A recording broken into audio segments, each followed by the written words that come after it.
Hello, you fabulous interior design professionals, and you fabulous director of operations, Miss Cheryl Horne. How are you? I'm good. How are you? Good. So, this is the Business of Design podcast. I don't know if you're watching it or listening to it, but we're going to do something a little bit different today because, after all, it's 2024. And I don't know about you, but I have never done 2024 before. It's first time for me. So, we thought it would be fun to answer 24 questions, which we think are going to help you move forward in your business during the year 2024. But we're going to divide it into 4 episodes because that's a lot of questions for a single episode. Am I right? It is, yeah. So we broke it down into categories. We're going to start with clients. So we're going to tackle 6 questions about clients, but we've sort of done it in a fun way where it's not just, coaching Q&A, because I think sharing experience and some of your project stories are the best ways to learn. It's funny that you're talking about that because in February, as you know, I will be in Cavis and I'm talking about the lighter side of design, the funny side of design. And so I am going to be talking about some of the crazy things that have happened to me in my career, including the client who insisted on answering the door in his underwear all the time. Yeah.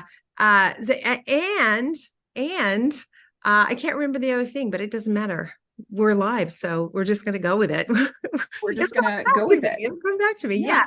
Okay. So before we do that, though, so in the next 4 weeks, right, we're going to be doing 4 different categories, 6 questions each. The first category today is clients. What are the other categories, just to tease everybody about what's coming up? Sure. So the other categories I came up with were project-specific questions, business, so more back-end running, the business side. And then your team. One thing we've been getting a lot of questions about lately is not necessarily your A team of trades, but your staff. Right. Building a team, whether you're already part of a team or looking to hire, some of the things to start considering. Some of our longtime members are taking that next step and wanting to delegate. So delegation has been a big delegation question. has been a really big thing. And that reminds me of the other thing I wanted to say. It has to do with our 20th anniversary coming up in October. So what's happening for us at Business of Design now in October, it'll be 20 years that we've been running Business of Design, which means it's been longer than 20 years that I have been working and developing a strategy for running projects in a linear, efficient, logical order. So we have over the years learned a ton. What I was teaching 20 years ago is so different from what I'm teaching now, right? What I was teaching 20 years ago is, okay, guys, you need to raise your rate over $50 an hour. You need to charge for the consultation. Come on, you can do this. And today we have grown and changed, and we are now teaching things like how to grow wealth, how to have real profitability, how to give yourself a salary, how to hire your staff, how to fire staff, how to hire clients, how to hire clients.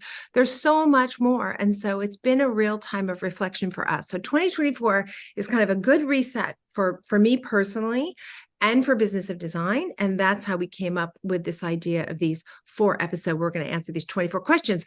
But first, announcements. We should do that and get those out of the way. Do you have any announcements? Sure. Well, you know what? One of the things I wanted to touch on, because like you said, we're sort of doing that shift from, you spent the last 20 years talking about all of the mistakes and experiences that led to the BOD 15 and other systems that we teach. And now the conversation is shifting to, now that you've had those in place for so long, what your life and your business can look like and what you can achieve by doing that. And one of the other reasons why we're doing these 4 episodes is, while these are airing, you're traveling. And not only are you taking those 4 weeks off from the podcast, you still have projects running while you're on the other side of the world. Yes, which is an amazing position to be in. If there's a client listening, turn off right now. Turn out right now. No, it's okay. It's okay. It's okay. I don't think our clients are listening to this stuff, but you're right. I'm going to be in South Africa, which is amazing. And then we'll be moving from Toronto to Santa Monica for our half of the year. And I have projects going on and they're all under control. And there's a nice little bow. You have a team in place to do it. I have a team in place that's going to do it. And I'm confident they're going to get it done. So yeah, absolutely. Yeah. So things are a little bit quieter on this side while in terms of events.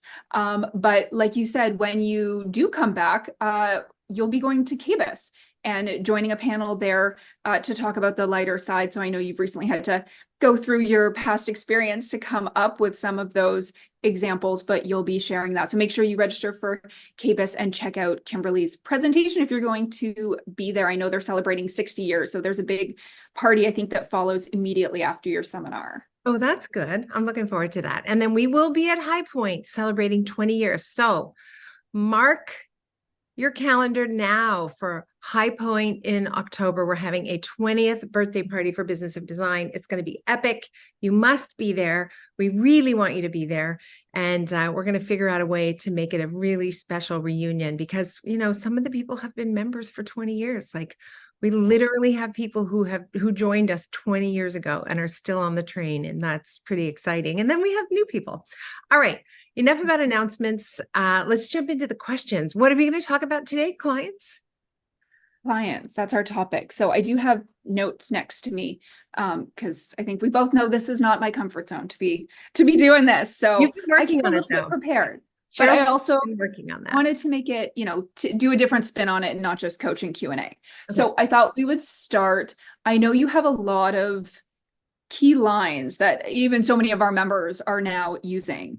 But when working with clients, what's one of your go-to lines that you use all the time on a project? Sort of these like top of mind, it's something you say all the time and it works. Oh, I know what you're getting at. Okay, so one of my favorites, this is one that comes to mind. Experience has shown me. That's one of my favorite lines. When a client suggests doing something I don't want them to do, I'll usually say, well, that's one idea, but experience has shown me the better approach is blah, blah, blah. Experience has shown me that this is the better way to do it. Experience has shown me that if you go with my first choices right now and don't overthink it, you're going to be so much happier. And that phrase seems to give clients a lot of comfort, and it's legitimate and it's true. Experience has shown me. And if you're new in business, that can feel a little awkward to use because maybe it's obvious you don't have a lot of experience, but you have some experience and you have more experience than your clients do.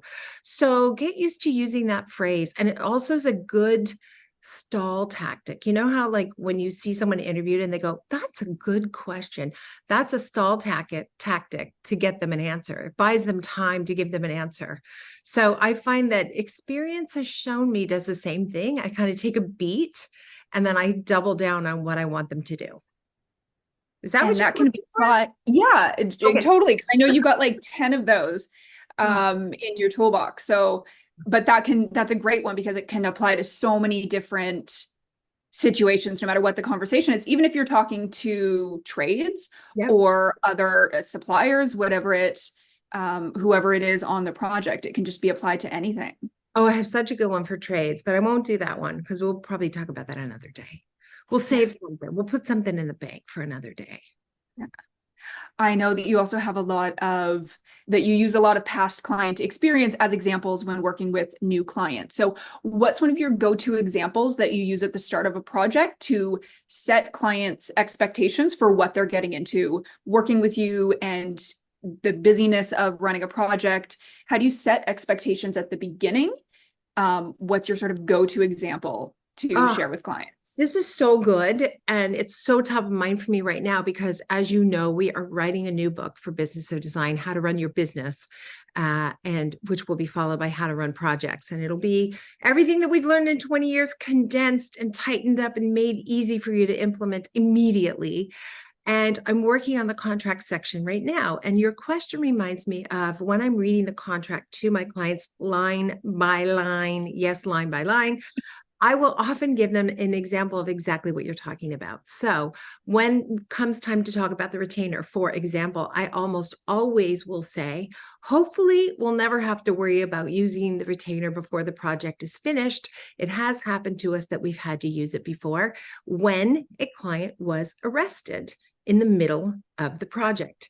And I had a lot of bills to pay, and I hadn't collected the amount of deposits I needed back then. This was like probably about 21 years ago, 20 years ago. So I was kind of working on the VOD 15, but it hadn't gelled yet. And the client was literally perp walked off the job site in front of me and all the trades.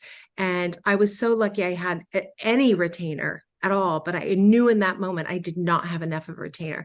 And when I tell clients that story, they laugh and they're like, really? Oh my gosh, and I tell them, it's in Muskoka. It was a boathouse on the lake, and they all know that area, and it's super swishy and all that kind of stuff.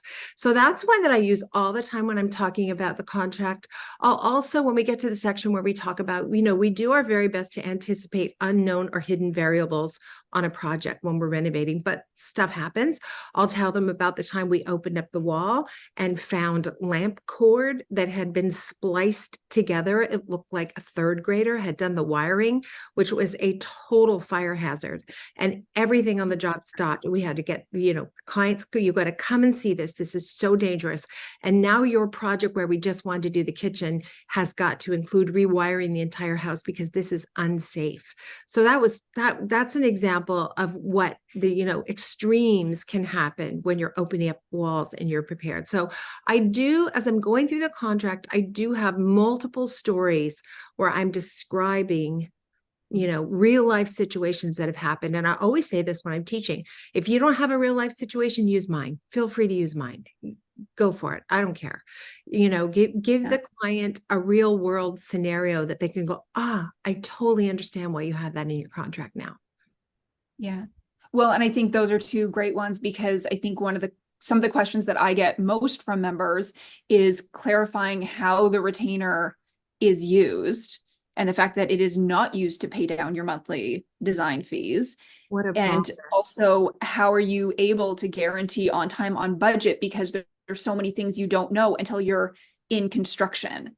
And those variables need to be addressed upfront in your contract, because if you're explaining that to a client, they have to understand that I don't know what's behind a wall until that wall is open. That's right. And, those things need to be upfront. Okay. So did we do 2 questions already? So we did number 1, which was my go-to expression line. And number 2 is story examples of stories that I frequently use when I'm talking to clients. Yeah. Yeah. Yeah. So number 3. For those of you counting like me, right? I've got to keep track of everything. Number 3, big number 3. I'm gonna have to renumber my list as we get into other. I just have 1 to 6 for each episode. I got to renumber them so that we're sure to get to 24. What is the hardest thing you've ever had to tell a client? Ooh. Okay. Putting aside the challenge of saying no ever, right? Always saying no to a client is challenging. I have a client today I have to say no to. It's not easy. I'm going to do it because it's the right thing to say, but it's very difficult. One of the most challenging, 2 times I went to a consultation and realized I couldn't take the job. The one time it was a husband and wife, and every time she opened her mouth, he belittled her. She would say, I definitely want a sub-zero fridge in the kitchen. And he said, of course you do, because you're not the one paying for it. Like, it was stuff like that. And I thought, there's no way I'm doing this job and dealing with that crazy. So in that case, I had to say at the end of the consultation, I'm not the right fit for you. And when they said why, I said, I don't think you guys are on the same page. I don't hear the same level of commitment to the project from both of you. And we just are not psychologists. We won't be able to manage that. And we won't be able to make you both happy. So I'm going to say no to this project. And he was sort of miffed. It was very uncomfortable, but it was the right thing to do. I always follow up a story like that by saying, if you're new, if you have not enough work, if you can't pay your bills, you're going to take that job. And I wouldn't judge you for 1 second for taking that job. But I knew at that time I had a lot of clients. I didn't have to take that job. And I'm glad I didn't take that job. And then the other one is kind of weird. And it's kind of weird. I went to the consultation and the lady had like 9 dogs, which is fine. I love dogs. But as we walked around the house, there was like dry, this is so gross. It was like dried dog dew all over the house, like different like piles in every room, which was repulsive, like dried up, old, like never been picked up. Like, oh my God. So when I said, I'm not the right client for you, I'm not the right designer for you, she said, why? And I said, I don't know how to say this, but the dog mess is everywhere. And she said, oh, don't worry, I'll clean it up and I'll keep the dogs in the kitchen. I said, no, I don't think you need to, I don't think your first priority is design and decorating. And she burst into tears. That was pretty tough. I ended up giving her a big hug and I said, I'm really sorry, but there's more going on here that needs to be resolved. That has nothing to do with decorating.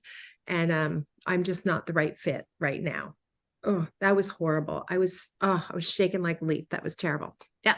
Well, and you're also saying no on behalf of your staff, right? You have to decide what the best situations for them is. You're not just deciding, okay, you know what, I can tough this out. Right. You're putting your staff in that position too, and you have to make a decision for all of you. Picture Victoria in her 4-inch high heels and her little skirt, yeah, walking around that house. Like, no, not happening. No. Kathy wouldn't put up with it either, for that matter. What am I kidding? No, Kathy would speak up though. Kathy would say, well, this is gross. Clean it up. Yeah. Yeah. Ay, ay, ay. Oh my gosh. Question 4. What's the most important or the best thing that you've learned from a client? Oh, okay. I'm going to go into the Wayback Machine here because I learn things from clients all the time. Oh, God, there's so many. This is so hard. You're making me pick You one. can pick more than one. I'll let you have, Really? it's one question, but you can have more than one answer. Okay, then I have 2 examples. One is years and years ago when I first hired a business coach, and I realized that just because you sent a client an invoice didn't mean they paid it. I wasn't paying attention. And so when I sent the invoice, I thought, great, that's done, money in the bank. But no, I found out. At one point I found out I didn't have enough cash flow to pay my staff, even though we had, I don't know, like 9, 10 people on staff at that point. I'm like, we're all busy. What? I couldn't believe it. I had to do the very humbling exercise of phoning each and every client and saying, I said, I want you to know that the unpaid invoices are really my fault, not yours. I have not done a good job of establishing times when I would invoice you. I have not done a good job of letting you know when I need to collect those invoices. And therefore, it's not your fault that you haven't paid your bills for the last 4 months. Oh my gosh. And many of the clients I spoke to were very kind. What I learned from them is it's actually stressful for them too when they don't know when a bill is coming or when it's due.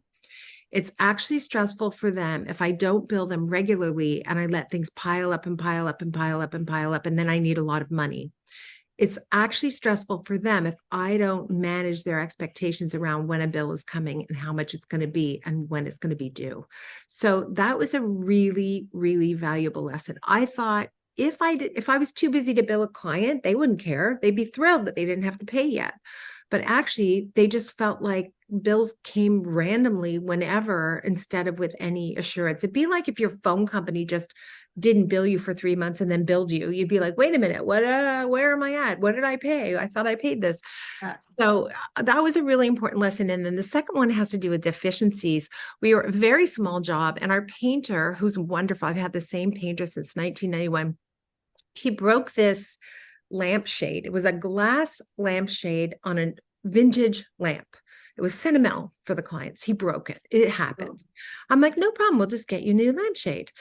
But it took 9 months to get a new lampshade because it wasn't a standard. We had to find it. We finally found it was in China. We had to order it. Anyway, what I learned is that it really stressed out the clients. They asked me about that stupid lampshade every month.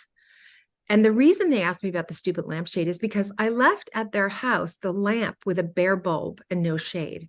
And they had to look at it every day for 9 months. And as we finally got them the new glass lamp, I said to the client, this was so stressful. Do you have any thoughts on how I could have made this better for you? And he said, yeah, take away the old lamp until you have a new shade and give me a new lamp to look at every day in the meantime. And I was like, oh my gosh, so simple. Easy that would be, right? Like you go to TJ Maxx and get a lamp, or you take a lamp from your living room, give the guy a lamp. And I learned then that deficiencies, whenever possible, if you can replace the broken thing with something they can use in the meantime, they'll be Mhm. so happy. And it's really not that hard to do. So anyway, I talked a long time on that one, but those are two examples of No, powerful things. but that's really good. Like it's such a simple fix that in hindsight, it's like, of Yeah. course, but in the moment, you don't always think to do those things because you're not the one living in the space. Right. And I'm going to rapid fire a couple things too. I learned that clients will play by any rules you give them. So you better give them good rules to play by, rules that protect you, because I used to give them bad rules. Mhm. I learned that clients will, if you give them an opportunity, some clients will take advantage of you financially or emotionally or with your time. So don't give them an opening. Don't find out which clients those are.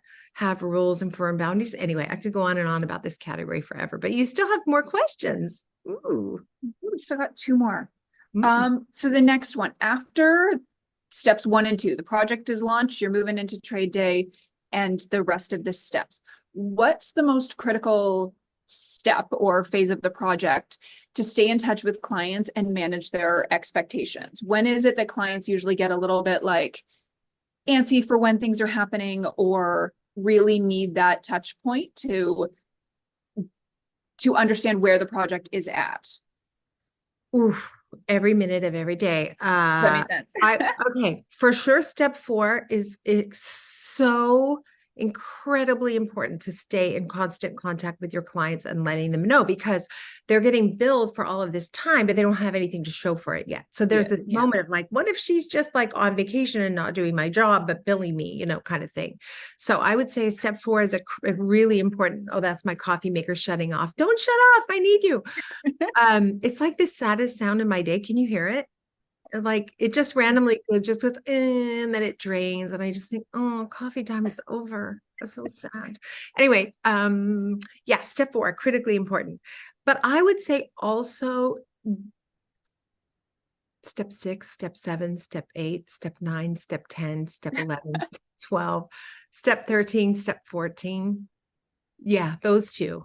Yeah, I mean, honestly, like, So all the project management, well, because the you're in their only home. reason you ever get fired, the only reason you ever get fired is because you didn't manage that client's expectations.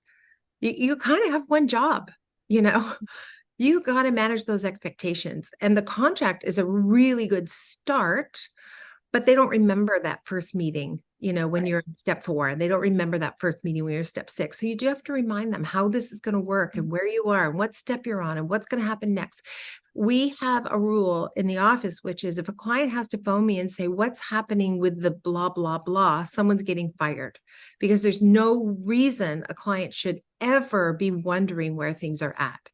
You should tell them and tell them again and tell them a third time. So we're really obnoxious that way. Clients will go, I know. Sometimes if I'll say, don't forget, they'll go, I know. And I'm like, okay, You told, just making yeah. sure we're clear. Yeah. Well, and with your weekly updates, you Yeah. have the opportunity to do that and repeat that and keep them Yeah. on track. Yeah, for sure. And I even it's weird. I've had a couple clients lately who aren't really fast on paying their bills. I haven't had to deal with that like in years. So I've had to even include in the weekly updates, iSoon's going to be phoning you because we need a check from you. And that kind of stuff used to make me so nervous. And my husband, who's in the lumber business, as you know, Cheryl, don't be ridiculous. A client owes you money, call them, ask for it. They owe you money. Don't be shy. Don't be apologetic. Yeah. They owe you money. So, interesting. I've had to pull that out of my bag again, and I hadn't done it for a while, so I don't know what's happening in the world. Yeah. Yeah. Yeah, that's a hard one to sort of backtrack on and get back in the habit of following up. Right. Yeah. But I remember having to phone those clients all those years ago and Yeah. ask for money, and how humiliating that was. And I think Yeah. all the clients paid me except for one. One Yeah. client was just, not going to pay, just didn't want to pay. And I didn't have enough systems behind me at that point to Yeah. like But it's back also up. easier to follow up to say that this month's payment is a few days late Yeah. versus 4 months. Yeah. Oh yeah. That A can little never, bit. Don't let it get that far. Yeah. that we've never done that. No, we were very clear that we will stop work if we don't receive payment. So it's hard, Yeah. but we've done it. It Yeah. works. they get you the money. Yeah, oh, for sure. The last question I had is actually because I've had this conversation quite a few times with members lately, and I sort of called it, didn't see that coming. In terms of client red flags, but that they were great at the consultation, signed the contract, no problem, trade day. But once you're on the job site, something just sort of shifted and they're dealing with really difficult clients that take forever to make decisions or are questioning everything they do. And it's all of this additional communications and questioning to manage client expectations, but they seemed amazing at the beginning. I had one of these last year and we finished the project just recently, just, days ago kind of thing. And I did not see the level of stress this client had around money. I didn't see it. And how that manifested was every single time we sent an invoice, he would ask if he could have 90 days to pay it, for example. And the answer is no. But so we had to have that conversation multiple times. Then he asked if he could use part of his retainer to pay an invoice. The answer is no. We had to have that conversation a couple of times.